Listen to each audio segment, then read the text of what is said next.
Luigi pipeline with status tags. CSCI E29 project, spring 2021. Motivation for this project, making Luigi relevant to my work context. While using automated task pipelines from tools like Luigi offers clear benefits relative to relying on human moderated task handoffs, one thing I've always found jarring about Luigi is the way each task is triggered simply by the presence of requirements files. Without seeing the file, a task won't run at all. And if it does see the file, it will run and generate in the output. And that's that. You either have it there or you don't have it there, and you have the pipeline run, or you don't have the pipeline run. But in my work context, for just about any reasonably involved data pipeline, we would want to run various types of non-final versions of the various inputs through some of or all of the pipeline phases. For example, you might have last year's version of one of the inputs. You might have another input that still needs to be checked, but you want to see what results it generates anyway in the meantime, or you want to run part of the pipeline through in order to generate the file that's going to be used for exactly that checking process. So the question is, can a Luigi process keep track of such distinctions? So my project goals are to implement in Luigi a toy version of a data processing pipeline that represents at a basic level the type of pipeline that I do in my work. And my work to a first approximation consists of predicting loan defaults. So that's the pipeline that I've set up. Second goal is to set up some kind of status tracking into the pipeline that cascades through, and it can be used as a control structure inside or outside Luigi. So the solution that I have come up with, so it starts with a kind of list of possible statuses here. So they are absent, empty, placeholder, exploratory, superseded, unverified, and complete. You might be wondering what's the difference between absent and empty. Absent is really there as a diagnostics for not having the file set up properly. And then, right, if you set up the files, but they don't actually contain any data, then you would have an empty input. So I've got it set up. You see on there on the screen in the middle in the colors. It's a dictionary in which the dictionary keys are the names of the statuses, and then the values are a number representing the kind of priority order. In this case, how bad a certain input may be in terms of its status. So each of the status names, they're sandwiched in between a pair of percentage signs. I just wanted to ensure that the marking of the status is unambiguously intended as a marking of a status and doesn't just happen to be some data that contains the same, that happens to contain the word. So that's why it's in between percentage signs. So, right, so it's kind of a Luigi style way of operating. Luigi likes to write files with each task. So what my example pipeline is going to do is each task is going to write alongside the data file that writes, is going to write a status file. And that's the name of the status file is just going to be status. It does mean that the tasks aren't going to be allowed to share the same output file folders with each other, because otherwise they would step on each other. Okay, so this is my pipeline that I set up as an example. So there are 3 inputs, external task instances in the Luigi, which I'm going to feed into the first merge task. And then a 4th input is going to be fed into the second merge task along with the output from the first merge task. And then after the second merge task, I'm going to run a reg task, right? It's going to run a regression.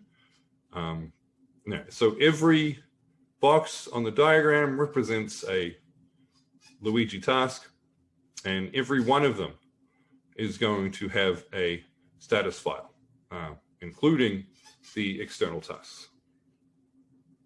And those status files are all generated by the Luigi tasks. Right, so this is the actual data that I set up for my toy example. So it's two different financial measures, a kind of segmentation flag, and a default flag. All right, so I just set it up with 100 companies. I did pepper in some slight difference in the list of IDs, and I peppered in some missing values just so that the merging processes would be validated. So in the case of the tasks, the ones that actually run in the pipeline as opposed to the external tasks, the non-external tasks, the output method is just going to have a dictionary with two items. So one of them, output data, is the actual data, and output status is the status file. So every task that actually runs is going to have those two in their output function. And then that's going to be populated based on the status of all of the inputs to that task, which we'll get to in a minute. Now, it's a slightly different approach for the external tasks. So those are data sources that are provided outside of the Luigi process. So what I'm going to do there, so I'm not generating the data file at all, but I'm still going to be generating a status file, and that status file is going to be generated by a class which is called input with status.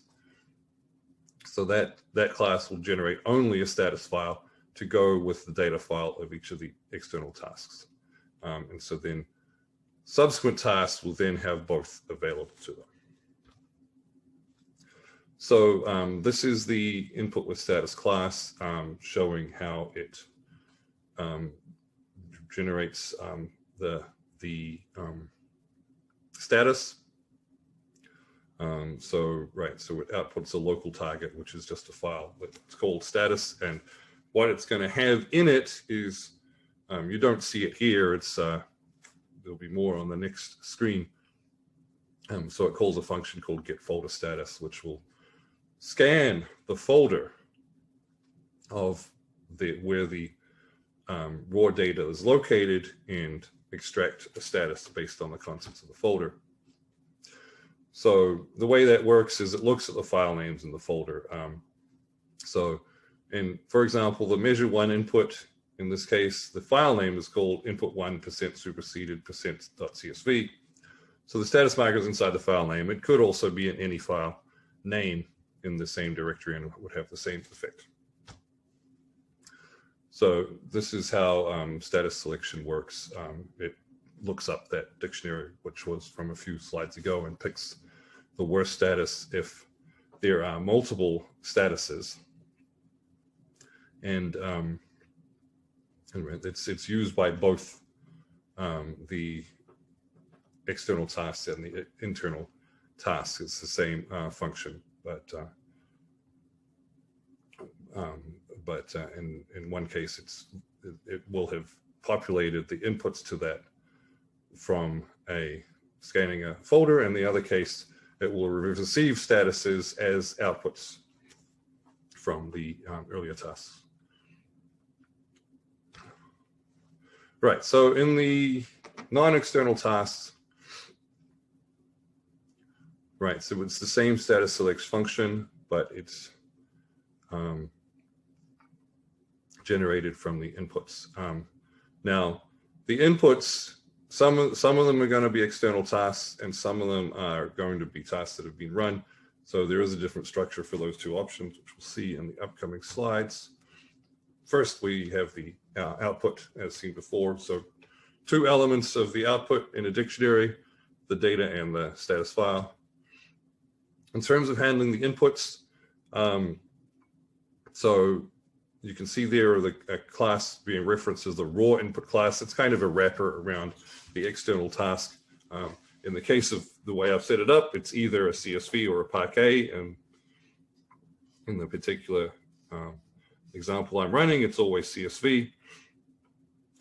So the code inside of the requirements function of the merge task shown here is going to extract from that two elements, one representing the external task data and one representing the status from the external task, which is an instance, which is the output of an input with status task in this Luigi setup.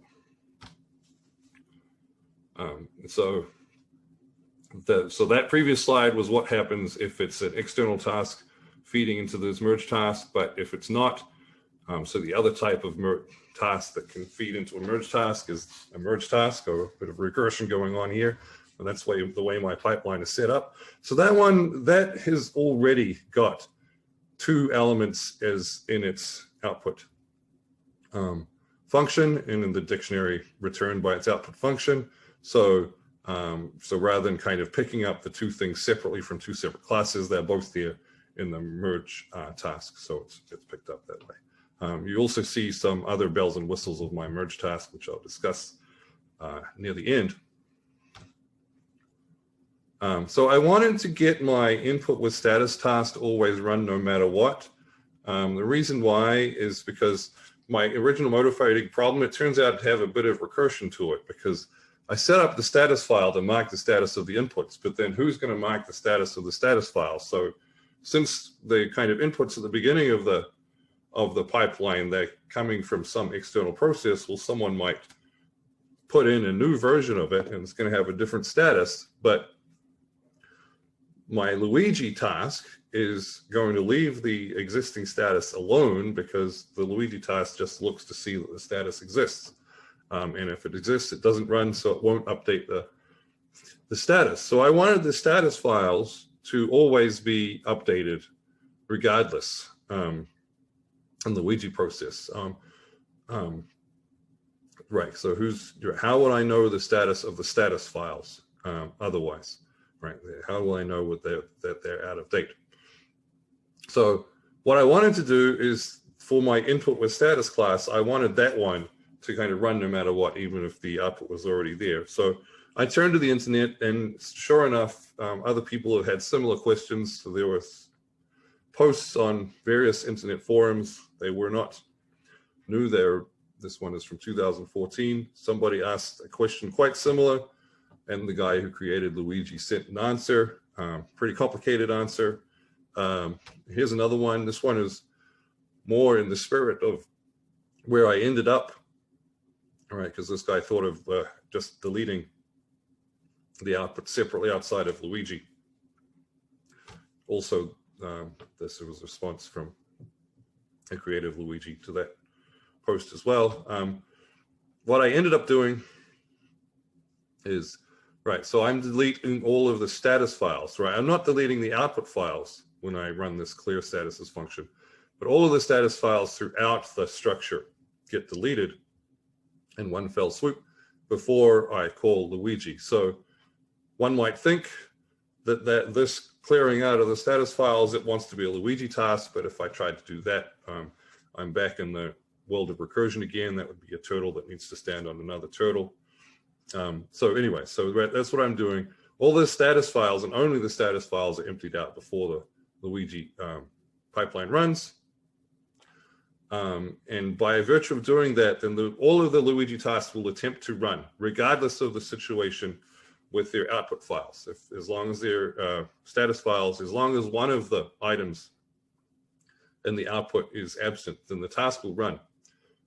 So in the case of my merge task, it happily overwrites any previously existing output without a problem. In the case of the reg task, which I have at the end of the pipeline, that fails. So that you also need to delete that file or move it or do something with it in order for the pipeline to run. All right, so you start the pipeline without any status files. You of course have to have the external task input files present, right? And then you run the input with status tasks, and they will populate status files for the external tasks, and that's what we see on the red text on the screen. Then you run the merge task, the first merge task. So it receives 3 inputs: superseded, complete, and unverified. It's going to populate with the lowest, the least optimistic of those statuses, which I've set up to be superseded. And then you run the second merge task, which receives a superseded and exploratory inputs. Then the lowest of those is exploratory, so that's the status file, the status that it's going to be marked with. In the reg task, it only takes 1 input. In this case, it's received an exploratory input, so it's going to declare its output to be exploratory. So there's one other control feature that I added, as status exclusions Luigi parameter. So it basically tells the task not to run if one of the excluded statuses ends up being the status. Although what actually happens is, the way I've set it up is, as far as Luigi is concerned, that task will still have run and run successfully, but it won't have generated the output, either the data output or the status file. So any subsequent process, any subsequent step in the pipeline, either inside or outside Luigi, won't be able to run if that happens. So my merge task, I've got it set up with a flexibility in terms of both taking CSV inputs or Parquet inputs. Ultimately, under the hood, those are the CSV targets and Parquet target classes that we use in the problem sets. Another piece of flexibility: any number of inputs can be used by the merge task, and you can even just feed it 1, and it will just give that input back to you, and it'll put a little warning message in the log in between all of the messages coming from Luigi itself. So I've got some other neat features built into the merge task. Right, so the reason why the pipeline has 2 merge tasks is because, in terms of the flexibility I've given it, I haven't given it the flexibility to merge multiple tables using different IDs. They all have to merge by the same ID. So if it's different ID, you have to use multiple merge task instances. Also, the actual reason why this particular pipeline used 2 merges is that one of them was an inner join and the other one was a left join. And that's a parameter, a Luigi parameter that's taken at the task level. So if you want multiple types there, you have to do it through multiple merge tasks. And that's what actually happened there. Now the regression is run on a DAS data frame. It did turn out to be necessary in terms of data preparation to take special steps that would not have been necessary with pandas. But the actual regression itself, using the sklearn library, that ran fine without any complaints, without any kind of special steps needed. But prior to running the regression, I did the one-hot encoding, and I used the get dummies pandas/DAS function, which doesn't work in the case of Dask. It's right in pandas it would have been fine, but in the case of Dask you have to have the columns that you're doing it to formatted with a category known type, and so you run the categorize function. And in order to do that, I imagine the running of the categorize function would be expensive on large data, but I didn't do this with large data. All right, so lessons learned. You can set up a flexible pipeline for the general type of lone default predictions at a simple level. And you can also effectively cascade useful information about the inputs in terms of what their status is through the pipeline, so that you can run things through the pipeline and keep track of them, even if the things you're running through are not the final and complete version. There's a couple of additional steps that I've been contemplating that would make it more flexible. The main idea here is, instead of kind of building tasks from the ground up, we're building task classes from the ground up that implement these extra features with the extra requirements and outputs to kind of create a generic class which can be inherited. That would be, in some ways, I can see ways you do that, but from the particular architecture I've got, it would actually be not so easy. I'm actually, what I've already got for external tasks is actually already quite general as it is. It is set up for only CSV and Parquet, but if I had similar utility classes to the ones that I've used, then those could be trivially incorporated. And that is it.